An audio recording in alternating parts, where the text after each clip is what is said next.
우리 하나님 말씀 시편 50편 말씀, 51편 말씀 나누겠습니다.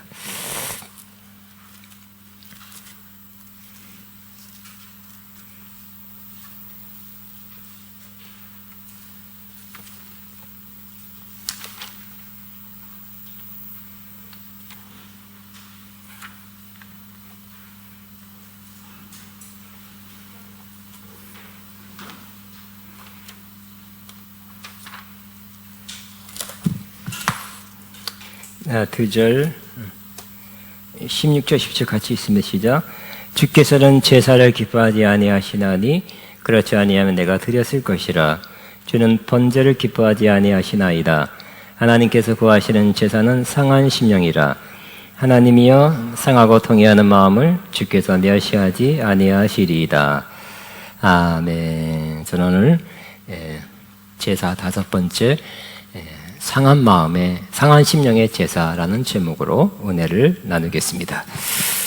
구약시대 성전 혹은 성막에서 해야 되는 가장 중요한 일이 바로 하나님께 제사 드리는 일이었습니다. 이렇게 제사를 드리라 하는 것은 하나님의 명령이었습니다. 레위기서나 다른 성경에 기록하여 명하신 바였습니다. 제사를 드린 결과 죄인이 용서받았습니다. 또 죄라는 장벽이 무너지니 하나님께 가까이 갈 수 있게 되었습니다. 하나님께서는 그 제사를 기쁘게 받으셨다고 기록하고 있습니다. 그런데 신약 시대에 사는 우리에게도 하나님은 우리에게 제사를 드리라고 말씀하고 있습니다. 근데 이 제사는 짐승을 잡아서 드리는 번제, 이런 속건제, 속죄제, 화제, 이런 제사가 아니라 다른 방식이 다른 제사를 드리라고 말씀하고 있습니다. 그래서 그거에 대해서 말씀 나누고 있습니다. 첫 번째는 기도의 제사, 기도가 제사와 같다. 기도를 드리는 것이 제사라고 말씀하고 있습니다. 그래서 다윗도 성령의 감동 그렇게 했죠. 나의 기도가 분향한 제사같이 되게 하시며 나의 손드는 것이 분향한 같이 되게 하소서 하고 하나님께 기도하는 것이 제사 같구나 하는 것을 성령으로 깨달아 기록하고 있습니다. 두 번째는 우리가 사는 이 시대는 찬송의 제사를 드리라. 찬송하는 것이 하나님께 드리는 제사다, 제물이라고 말씀하고 있습니다. 우리는 지금 그렇게 하고 있습니다. 세 번째, 우리는 살아있는 몸을 제사로, 제물로 드리라고 말씀하고 있습니다. 구약에는 죽여서 드리죠. 그러나 하나님은 이제는 살아있는 너희 몸이 제물 되어라. 살아있는 채로 하나님의 뜻대로 그렇게 살아드려라. 그렇게 행하라. 이것이 내가 기뻐 받으시는 제물이라고 말씀하고 있습니다. 네 번째는 선을 행함과 나눠주는 제사를 드려라. 하나님 보시기에 이 성전에서나 바깥에서 선을 행하는 것, 또 자꾸 나눠지는 것이 하나님 앞에 제물과 같다, 제사와 같다고 말씀하고 있습니다. 또 지난 시간에는 5번째 이 성전에서 드려야 될 제사는 향기로운 제물에 대해서 말씀을 나누었습니다. 우리가 드리는 헌금도 그냥 헌금이 아니라, 단순한 헌금이 아니라 하나님 앞에 제물로, 향기로운 제물로 드리고 있는 것입니다. 또 오늘 6번째, 오늘은 또 다른 제물, 제사를 하나님께서 말씀하셨는데 그것이 바로 상한 심령의 제사입니다. 따라합니다. 상한 심령의 제사. 상한 심령이 제물과 같다고, 그것을 나한테 드리라고 말씀하고 있습니다. 그러면 상한 심령이 무엇입니까? 우리는 조금 이렇게 혼동하기 쉬워요. 일반적으로 상한 마음, 비슷하죠? 그러나 의미가 좀 틀립니다. 상한 마음. 우리는 상한 마음을 가질 때가 있습니다. 듣기 거북하고 기분 나쁜 말을 들었어요. 혹은 자존심 상하는 그 모욕적인 말을 들었을 때, 혹은 큰 실패, 어려운 일이 닥쳐왔을 때 마음이 상하게 됩니다. 절망감이 들죠. 그래서 마음이 가라앉습니다. 상한 마음이 되면 표정으로 나타납니다. 어두워요. 말도 잘 안 해요. 힘이 없습니다. 또 외향적인 사람은 그 상한 마음을 다른 사람에게 터뜨릴 수가 있는 것입니다. 그러나 오늘 본문에서 하나님께서 받으시는 상한 심령은 이 상한 마음과 조금 다른 것입니다. 이 상한 심령은 직역하면 깨어진 영이란 뜻입니다. 깨어진 영. 그래서 영어 성경에는 broken spirit, 깨어진 영이다. 이렇게 아주 정확하게 번역하고 있습니다.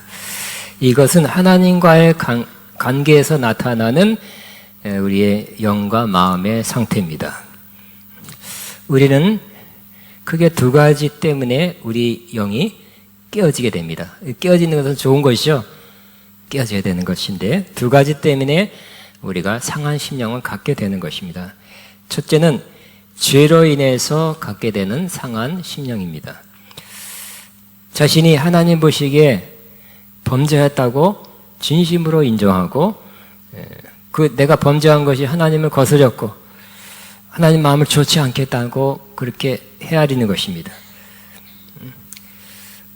그래서 그것을 인정하기 때문에 그 영이 갖는 상태, 이걸 바로 상한 심령이라고 말씀하고 있는 것입니다. 그래서 그런 사람은 하나님 정말로 진심으로 나는 죄 지은 거 맞습니다. 나는 매우 하나님 앞에 송구스럽습니다. 용서하여 좁소서 하면서 하나님 앞에 나아가는 심령이 되는 것입니다.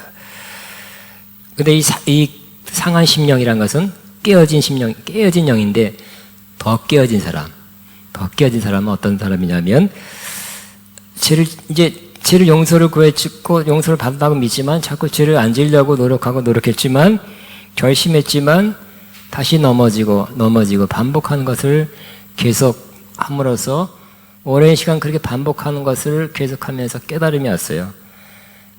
자기 자신에 대한 깨달음입니다. 자기 자신에 대해서 실망하게 되었어요. 그리고 결심하고 단단히 마음먹으면 다음에는 하나님 뜻대로 죄를 짓지 않고 살 수 있을 것이라는 마음이 이제는 소용없다는 것을 알게 된 것입니다. 그래서 자기는 그러한 능력이 없고 힘없는 사람이라는 걸 알게 된 것입니다. 그래서 그것을 인정하면서 하나님의 더 깨어진 사람, 깨어진 마음을 갖는 그 상태가 바로 상한 심령이 되는 것입니다. 근데 더 깨어진 사람이 있어요. 더 깨어진 그 심령은 바로 이러한 상태, 내가 죄를 졌고 또 죄를 이길 수 없는 사람이라는 깨달지만 하나님의 긍휼과 자비가 없으면 나는 하나님의 그 용서를 받을 수가 없고 하나님의 도우심이 없으면 나는 죄를 이기는 삶, 하나님의 말씀대로 뜻대로 사는 삶을 살 수 없다는 것을 인정하고 하나님 앞에 나가는 나는 정말 할 수 없는 존재입니다. 하나님이 도와주셔야 됩니다. 붙들어 주셔야 됩니다. 그래야 나는 승리합니다. 이런 마음을 하나님 앞에 갖는 그 상태를 바로 상한 심령이라고 말하게 되는 것입니다. 다윗이 오늘 시편 51편 다윗이 썼는데 다윗이 이렇게 상한 심령을 갖게 된 이유가 있었습니다. 다윗은 왕의 권세를 가지고 멀지 않은 곳에 사는 밧세바를 범하고 그의 남편을 최전방으로 보내 죽게 했습니다. 그가 죽자 밧세바를 궁정으로 불러들여 취했습니다. 하나님이 다 보셨습니다. 하나님께서 그걸 보시고 악하게 여기셨습니다. 다윗이 행한 그 일이 여호와 보시기에 악하니라 라고 기록하고 있습니다. 그는 하나님 앞에 범죄했습니다. 그렇지만 오랫동안 회개하지 않았습니다. 회개하지 않으면 그냥 넘어가는 게 아니죠. 하나님의 사람은 확실한 범죄를 하고 덮어뒀을 때는 마음이 편한 게 아닙니다. 오히려 마음에 큰 부담과 눌림으로 살았다고 기록하고 있습니다. 막 뼈가 쇠하고 때로는 신음도 나왔다고 말하고 있습니다. 그래서 그런 심령 상태에 대해서 시편 32편에 기록하고 있습니다. 내가 입을 열지 아니할 때 종일 신음함으로 내 뼈가 쇠였나이다. 주의 손이 주여로 나를 누르시오니 내 진액이 빠져서 여름 가뭄에 마름같이 되었나이다. 안 되겠다. 그 다음 후에 하나님 앞에 나간 거죠. 자, 그러다가 하나님께서 나단 선자를 보내서 죄를 지적해 줬죠. 당신이 그런 사람입니다 하고 시작할 때 그 안에 덮어뒀던 그 죄에 대한 마음이 터져나왔어요. 회개가 터져나온 것입니다. 그는 진심으로 회개했어요. 눈물로 회개했어요. 깊이 회개했습니다. 통곡하며 회개했고요. 그 통곡이, 그 눈물이 엄청나게 나와서 큰 벽에가 다 적셨다고 기록할 정도입니다. 깊은 회개를 하고 나니 하나님께서 새로운 깨달음, 새로운 계시를 그에게 주셨습니다. 새로운 진리를 깨닫게 해주셨는데 그것이 바로 하나님께서는 짐승을 잡아서 각을 떠서 이렇게 태워서 드리는 번제를 기뻐하지 않는다. 마음이 중요하다. 그렇게 말씀하시고 하나님께서 받으시는, 특별히 다윗이 그 상태에서 하나님께서 다윗으로부터 받고 싶어하는 그 제사는, 제물은 바로 상한 심령이라고 가르쳐 주신 것입니다. 그러니까 다시 한번 상한 심령이란 자신이 지은 죄를 인정하는 것입니다. 그리고 그것에 대해 애통하는 것입니다. 그것이 내가 범죄한 것을 주님 보셨고 하나님을 거슬게 했고 하나님 마음을 기쁘게 하지 않았다는 것, 그를 알면서 하나님의 긍휼과 은혜로 나를 용서해 주옵소서. 하나님만 나를 용서해 줄 수 있습니다. 하나님 용서 안 해도 되지만 자비와 긍휼을 베푸셔서 용서해 주옵소서 하고 그렇게 하나님 앞에 마음을 표하는 것이 바로 상한 심령입니다. 더 나아가서 자신의 능력이나 결단이나 의지로는 이 죄를 계속 이기며 살 수 없고 하나님의 말씀대로 살 수 없다는 것을 깨닫고 나는 정말 하나님 없으면 살 수 없습니다. 하나님의 절대적인 도우심, 함께하심, 역사하심 필요합니다 하고 그렇게 자기 하나님 앞에 낮추는 마음이 바로 상한 심령입니다. 근데 우리도 그렇죠. 자녀가 잘못해놓고 잘못 버팅기면 대항하면 별로 마음이 안 좋아요. 그러나 잘못했습니다. 잘못했어 했을 때 그 마음이 이쁜 것과 같이 하나님도 하나님 잘못했습니다. 나 그러기 쉬워요. 그거 인정할 때 하나님 그 마음을 기쁘게 제물같이 받아주시는 것입니다. 그런데 상한 심령의 반대가 있습니다. 이거 반대를 알면 또 상한 심령을 더 깊이 이해하게 될 것입니다. 상한 심령의 반대는 마음이 완악하게 되는 것입니다. 완고하게 되는 거예요. 완고하게. 히브리서 3장 15절에 완고하게. 히브리서 3장 4장 길게 이스라엘이 실패한 이유, 이스라엘이 멸망한 이유에 대해서 이렇게 기록하고 있습니다. 그들은 어떻게 해서 그렇게 멸망당한 민족이 되었고 선지자를 통해 말씀을 경고해도 듣지 않았고 바벨론에 끌려가 70년간 나라 없는 백성이 돼도 돌아와서는 좀 있다가 다시 원위치해서 악한 길, 완고한 길 갔습니다. 결과적으로는 예수님 보냈어도 예수님도 십자가에 못 박혀 죽게 했죠. 하나님께서 그 징계를 혹독히 이스라엘에게 내리셔서 2000년 동안이나 흩어져 사는 디아스포라 민족으로, 나라 없는 민족으로 살게 했다가 1948년 나라가 회복되기 시작했습니다. 자, 이 마음이 완고하게 된다는 표현은 과거 번역에는 목이 곧은 백성이다 이렇게 표현하고 있습니다. 같은 말입니다. 자기 주장, 자기 고집이 센 것을 말합니다. 하나님 뜻은 이건데 내 하고 그 말씀 뜻대로 살지 않고 내 생각과 내 견해대로 사는 것입니다. 그래서 그들에게 하나님의 진노가 임하게 된 것입니다. 상한 심령은 하나님의 기쁨이 임하죠. 하나님이 그 모습을 기뻐하세요.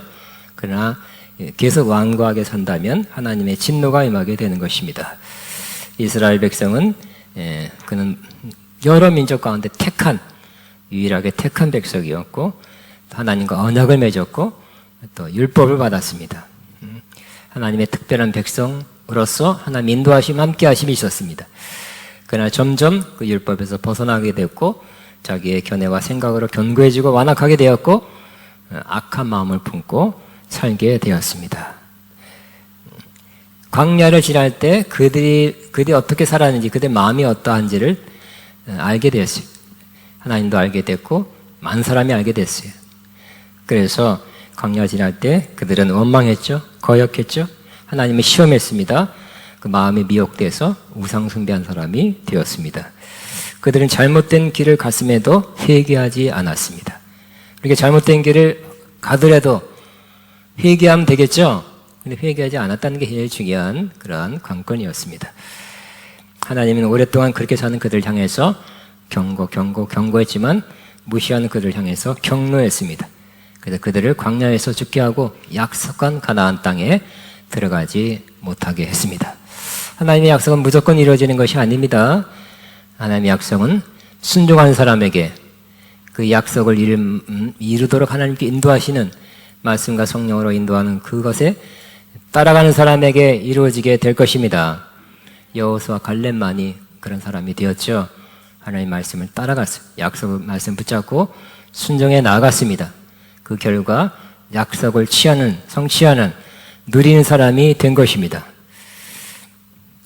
하나님께서 그들에게 젖과 꿀이, 물질적으로 말하면 젖과 꿀이 흐르는 풍성한 땅을 예배하셨고, 마음 측면에서는 안식이에요.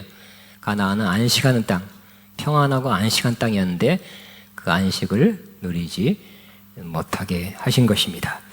지금도 완고한 사람, 빗나가고 계속 그 빗나간 길에, 잘못된 길에 가는 사람에게는 안식이 없게 하는 것입니다.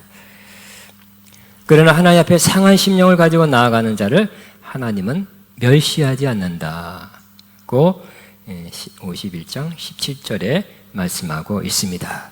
왜 이렇게 나쁜 말로 이렇게 울어? 더 심한 말 왜 이렇게 짖자? 그러나 하나님 앞에 우는 것은 좋은 것입니다. 특별히 죄 지은 것 때문에 애통하면서 송구한 마음을 가지고 회개하면서 오는 그 마음을 하나님께서 시끄럽다 하지 않고 멸시하지 않고 기쁘게 받으신다고 말씀하고 있어요. 그리고 그 애통하는 기간이 지나면 하나님께서 뭐로 다시 채워진다고요?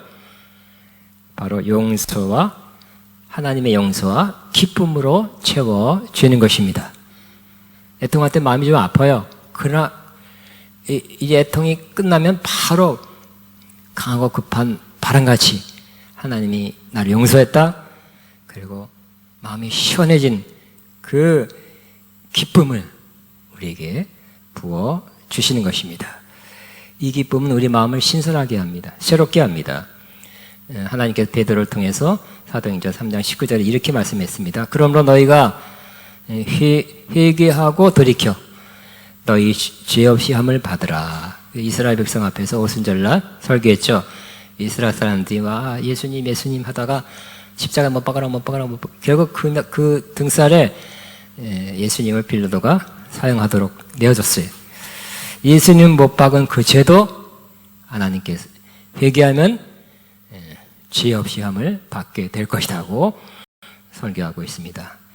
이렇게 회개하면, 이같이 하면 새롭게 되는 날이 주 앞으로부터 이룰 것이요. 새롭게 되는 날. 영어는 리프레시라고, 리프레시. 여러분, 요즘 리프레시라는 영어를 많이 쓰고 있어요. 사전을 찾아보면 새롭게 되어 생기를 되찾다, 상쾌하게 되다 라는 의미입니다. 필요하죠? 우리 심령이 새롭고 신선하고 상쾌하게 되는 그런 심령이 되어야 되겠죠? 답답하고 눌리고, 요즘 막 답답하고 눌리고 좀 어둡고 막 그래요. 그런 사람이 많아요.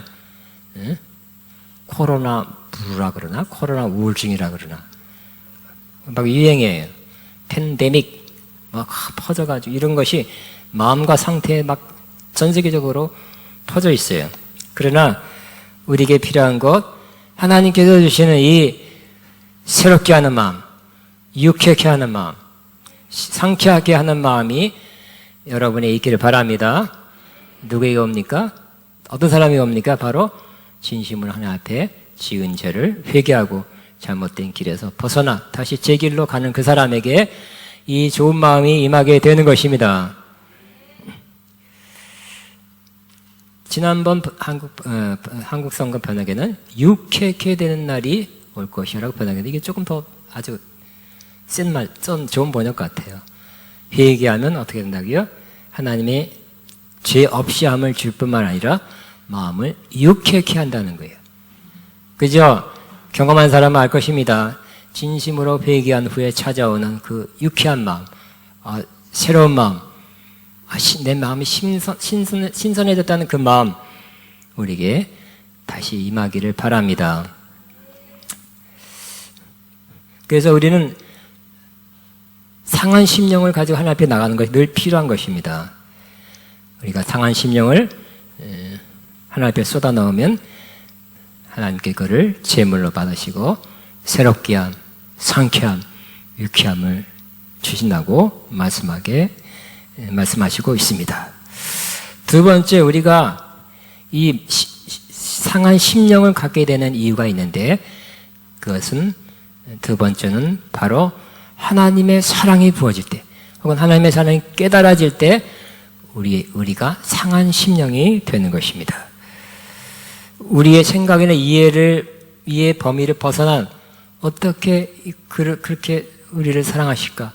왜 나 같은 사람을 사랑하실까 하는 그 사랑이 깨달아져. 그래서 그 사랑이 부어지면 우리 마음이 깨어지거나 녹아지게 되는 것입니다. 저는 어제 제일 뉴스거리가 뭐였습니까? 김정은 사망이다 아니다, 김정은이 짠 나타나는 걸 봤죠. 그 전까지는 김정은 99%는 죽었다, 아니면 뇌경색 쓰러졌다가 누워 있을 것이다, 막 그렇게 지배적이었는데, 어저께 뉴스에 이렇게 무슨 어떤 식에 참석하는 그러한 뉴스를 보고 혼란. 이거 어떻게 된 거야? 이 진짜인가 가짜인가? 이거 어떻게 된 거야? 뉴스는 뭐야? 이거 어떤 소식들이 많았는데, 궁금하기도 했습니다. 그렇지만 많은 사람이 궁금했습니다. 그러던 중에 인터넷을 통해서 제가 어떤 예언적 메시지를 들었어요. 그 예언적 메시지를 전한 사람은 오바마 시절에 중국 대사, 그래도 미국이 중국 대사를 보낼 때는 굉장한 사람, 괜찮은 사람을 보내잖아요. 거물급을 보내는 거예요. 오바마 시절에 중국 대사를 역임한 헨리 그루버라는 사람의 그런 메시지였습니다. 또 인터뷰하는 것이었습니다. 그는 공직에서 지금은 물러나서 간증하고 말씀 전하는 그 일을 하고 있습니다. 말씀을 들어보니까 이렇게 막 쏙 들어간 할아버지, 모습은 할아버지 같은데 나이가 들어서 말은 매우 힘이 있더라고요. 명확하고 뚜렷하더라고요. 그는 운전해서 가다가 환상을 보았다고 합니다. 그 환상 속으로 확 들어가서 환상 중에 자기가 김정은 침대 발 밑에 가 있었다고 합니다. 그가 침대에서 갑자기 머리를 이리저리 흔들더니 눈을 크게 뜨고 일어나 앉았다고 합니다. 그는 막 땀을 흘리고 있었답니다. 그때 주님께서 말씀하셨답니다. 그는 내가 꾸게 한 꿈을 3번 꾸었다. 그 꿈 속에서 김정은은 수십만 명의 사람들 가운데 서 있었고, 그의 경호원들이 그를 밀착해서 경호하고 있었습니다. 남자 경호원들이 쫙 있었고, 그 중에 가까이 2명의 여자 경호원이 있었는데, 하나가 급히 총을 꺼내서 3인치, 그러니까 7.5cm 바로 권총을 김정은에 쐈다고 합니다. 그러니까 진짜 죽은 게 아니라 환상 중에서 환상 중에서 죽었답니다. 그랬더니 환상이 끝났어요. 그러니까 김정은이 죽으니까 그때 죽는 환상을 볼 때 하나님께서 그에게 김정은에 대한 긍휼과 사랑의 마음을 부어 주셨다고 합니다. 큰 사랑의 마음을, 긍휼의 마음을 부어 주셔서 그는 울기 시작했답니다. 하나님이 저 같은 사람, 저런 사람도 아직도 사랑한다는 걸 깨달은 것이죠. 그래서 그의 영혼을 위해 울며 부르짖었답니다. 2주 후에 그는 그 환상을 본 2주 후에 중국 대사로 발령났어요. 그래서 그는 가자마자 그 너무 뚜렷한 환상을 봤기 때문에 가자마자 바로 추진하는 것 중에 하나가 바로 중국 정부의 허가를 받아서 북한에 들어가는, 미국 대사니까 얼마든지 갈 수 있습니다. 그 당시에 들어가려고 준비하고 출발했습니다. 근데 출발할 때 주님께서 이렇게 말씀했답니다. 너는 지금 어디로 갔냐? 그는 주님께 대답하기를 나는 주님께서 보여준 환상과 주어주신 김정은에 대한 마음 때문에 북한에 가서 김정은에게 복음을 전하려 합니다. 대답했답니다. 그때 주님은 내가 그 이후로 내게 그것을 보여준 것이 아니다. 나는 대한민국 전 지역에 문을 열고 있다. 대한민국 목회자에게 가서 그 환상을 나누고 이렇게 말하라.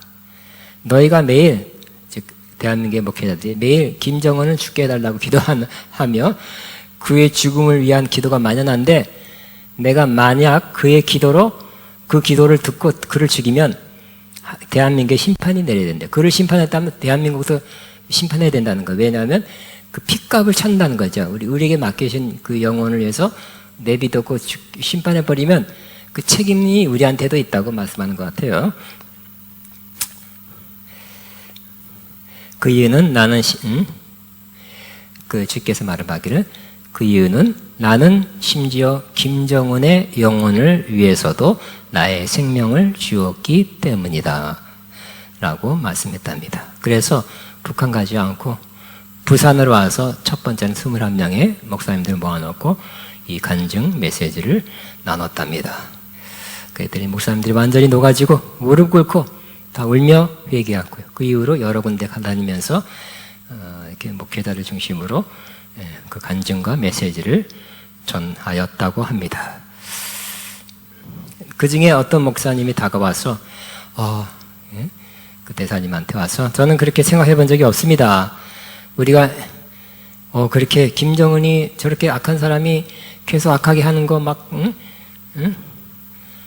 나쁜 짓 하는 거 계속 못하도록 죽게 하옵소서 이렇게 또 비슷하게 기도했는데 만약 그가 심판으로 죽으면 우리도 또 관련된 심판을 받게 된다는 것을 몰랐습니다라고 그렇게 얘기했다는 것입니다.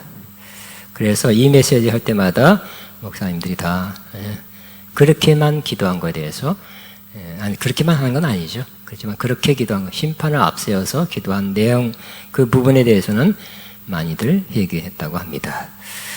그 전 대사는 김정은의 고조부 할아버지는 김일성이죠. 그리고 그 아버지는 1800년대 말에서 1910년까지 특별히 북한, 평양, 원산 해가지고 한국 전체에 휩쓸었던 부흥 리더 중에 한 사람이었답니다. 찾아보면 김형직 장로라고 합니다. 장로입니다. 그는 미션스쿨, 기독교인이기 때문에 미션스쿨 숭실학교를 나왔고요. 어머니는 강반석, 이름이 반석이에요. 아버지가 장로님이고 교회를 세운 사람이기 때문에 딸도 반석이라고 지었어요. 강반석. 그러니까 믿음의 가정에서 태어난 사람이에요.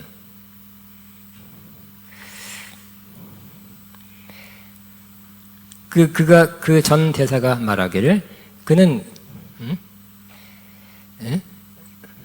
즉 그 고조부 또 그 가정에서 자기 가족 후손을 위해서 기도했을 것이다 라고 그렇게 말합니다. 그래서 그 대사가 하는 말이 하나님은 김정은을 구원하시기를 원하지 그냥 이대로 죽이시기를 원하지 않습니다 하고 그렇게 말했습니다. 저는 그 환상을 나누는 이유는 그 환상이 다 맞다. 그가 들은 음성이 다 맞다고는 제가 보장 못합니다. 그러니까 저는 100%는 아닐 수도 있다고는 말하겠습니다. 그러나 제가 받아들인 거 확실한 거는 바로 그 간증 가운데 제가 확실히 받아들인 것은 하나님은 정말 그러한 죄인도 사랑하신다는 거예요. 하나님의 사랑은 정말 우리가 생각하는 그 이상으로 더 크다는 거죠. 그런 큰 죄인도 사랑한다는 것과 아울러 연관돼서 디모데전서 2장 4절에 이 말씀이 있죠. 하나님은 모든 사람이 구원을 받으며 진리를 아는 데 이르기를 원하시니라. 모든 사람이 구원받기를 원한다는 그 말씀 가운데 김정은도 포함되어 있다는 거예요. 진리를 아는 데 이르기를 원하시니라. 우리는 이때까지 김정은에 대해서 김정은에 대해서는 많이 안 해. 북한에 대해서는 기도했고, 통일을 위해서 기도했고, 이런 악한 상황, 대치 상황, 빨리 끝나고 통일돼서 한 번 더 전체가 좋은, 평화로운, 좋은, 부강한 나라 되기 앞서서는 많이 했지만, 김정은을 저 자신은 죽기 앞서서 한 적은 별로 없는 것 같아요. 그렇지만 그렇게 한 사람, 빨리 김정은이 죽어서 저것이 죽어야, 그런 사람 있을 수 있어요. 그렇지만 그렇게 기도하는 것보다는 하나님의 마음은 뭐예요? 김정은 하나님도 다 아시죠? 우리가 잘 알다시피 고모부 장성택을 죽이고 뭐가 좀 이렇게 올라오면 처형하고 숙청하고 또 지도자들이 보이고 정보국 다 올라오면 얼마 다 처단해서 많은 사람들이 죽거나 수용소에 간다고 들었습니다. 사람 죽이는 것은 너무너무 어렵지 않게 생각하는 사람 같아 보입니다. 이제 더 이상 그 일을 그만했으면 좋겠어요. 그런 나쁜 짓을. 그러나 제가 받아들인 것은 하나님께서는 그런 사람에게도 아직까지 기회를 주고 있다. 기다리고 있다는 것입니다. 세계의 기회를 주시고 있다는 것, 아직도 사랑의 끈을 놓지 않고 있다는 것을 제가 받아들였습니다. 그래서 그를 위해서 구원을 위해서 기도해야 되겠다. 우리 기도했는데도 그가 안 돌아서면 할 수 없죠. 그 심판은 누구한테 맡겨야 돼요? 하나님께 맡기고 우리는 구원을 위해서 기도할 뿐이죠. 그래도 말 안 들으면 하나님 심판하시겠죠. 심판은 하나님께 맡긴 거, 하나님의 소관이죠. 하나님, 저는 이 메시지를 듣고서 제 마음에 더 감동이 됐어요. 하나님의 사랑이 이와 같이 크는구나. 저렇게 못된 사람, 확실하게 못된 사람에게 향해서도 하나님은 사랑의 끈을 놓지 않는다는 것을 깨닫고 다시 한번 내 마음이 좀 더 깨졌어요. 김정은에 대해서 그렇게 하나님이 사랑의 마음을 포기하지 않았다면 저와 여러분을 향해서 부족한, 또 때로는 잘못하는 이런 저와 여러분을 향해서도 하나님은 사랑의 끈을 놓지 않고 여전히 사랑한다는 것을 믿을 수 있습니다. 믿어야 할 것입니다. 이해 안 되면 이쁜 사람만 사랑하죠. 이쁜 짓 한 사람 혹은 이쁜 사람, 마음에 든 사람을 사랑하는데 하나님 마음에 안 들어도 사랑한다는 거. 빗나가도 사랑한다는 거. 물론 하나님 징계는 할 수 있지만 사랑하기 때문에 징계하는 거지, 미워서 징계하는 건 아닐 수 있습니다. 그러므로 우리는 상한 심령을 가지고 하나님 앞에 그 상한 심령을 제물같이 드리게 되시기 바랍니다. 다시 한번 정리하면 상한 심령은 자기가 지은 죄를 인정하는 사람입니다. 죄에 대하여 주님의 긍휼과 은혜로 말미암아 용서해 줄 것을 구하는 사람이고, 그러나 해보니까 반복하다 보니까 계속 용서 구하는 것도 성고예요. 그래서 이제는 자신은 죄를 이길 수 없고 하나님 뜻에 살 수 없는 사람이라는 그 자체도 하나님 앞에 내어놓는, 하나님 없으면 나는 이길 수 없습니다. 하나님이 날 붙들어 주시고 성령 충만하지 않으면 나 이길 수 없는 사람이라고 인정하고 나오는 그 마음은 더 깨진 사람이에요. 그러면 또 하나, 우리가 이와 같이 여전히 부족한 사람, 하나님의 사랑과 은혜와 축복을 받기 합당치 않은 사람이라 할지라도 여전히 하나님은 사랑하시는군요 하고 그것을 깨달을 때, 알게 될 때 우리 마음은 더 깨지는 거예요. 더 상한 심령이 될 것입니다. 그런 마음을 가지는 그 자체, 그런 마음을 가지고 하나님 앞에 나오는 저 여러분의 그 마음을, 상한 심령을 제물로 받으십니다. 기쁘게 받으십니다. 아멘. 우리 두 가지 찬양하겠습니다. 주가 보이신 생명의 길 697장입니다. 하나님 앞에 우리 상한 심령 가져 이 찬양하며 나갑시다.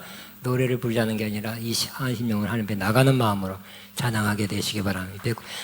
697장 주가 주신 생명의 길 나 주님과 함께 상한 마음 들이며 주님 앞에 나아가리.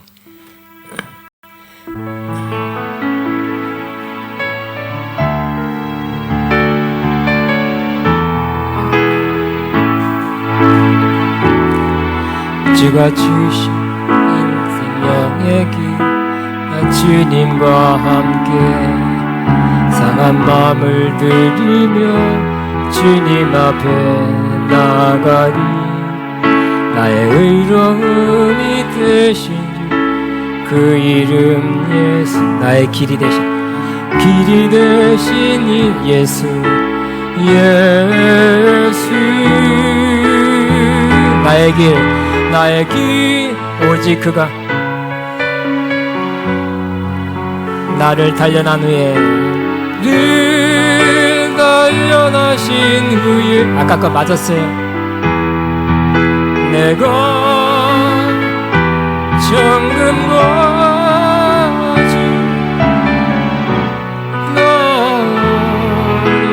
다시 한번 주가 보이신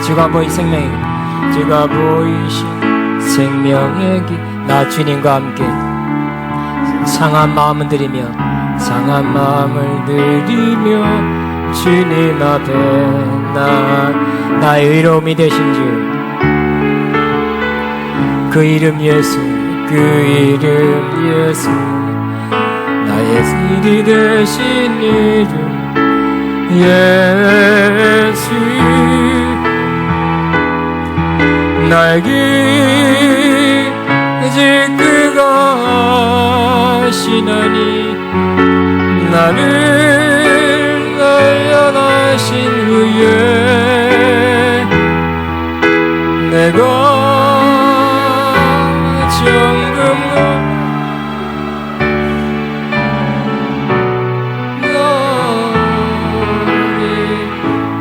우리 한 1분간 다시 주님 감사합니다. 상한 마음과 주님 앞에 나갑니다 하면서 기도하며 하나님 앞에 상한 마음을 하나님 앞에 드리며 나갑니다.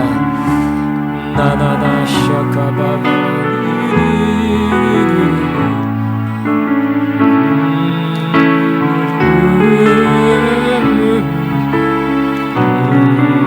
예수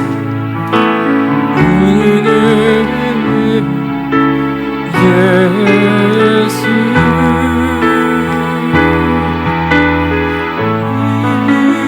오직 그가 하시나니 나를 단련하신 후에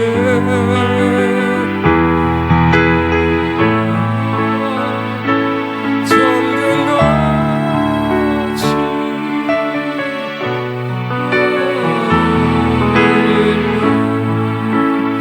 주님 감사합니다. 감사합니다.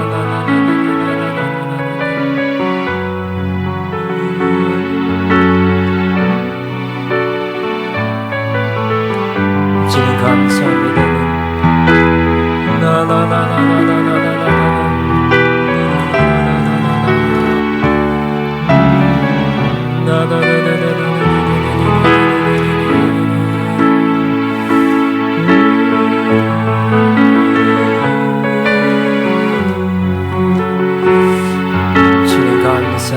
감사합니다.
꽃들도 하겠다 일어나셔서 좋은 날 올 것이다. 꽃들이 피는 이 찬양하고 축도로 마칩니다.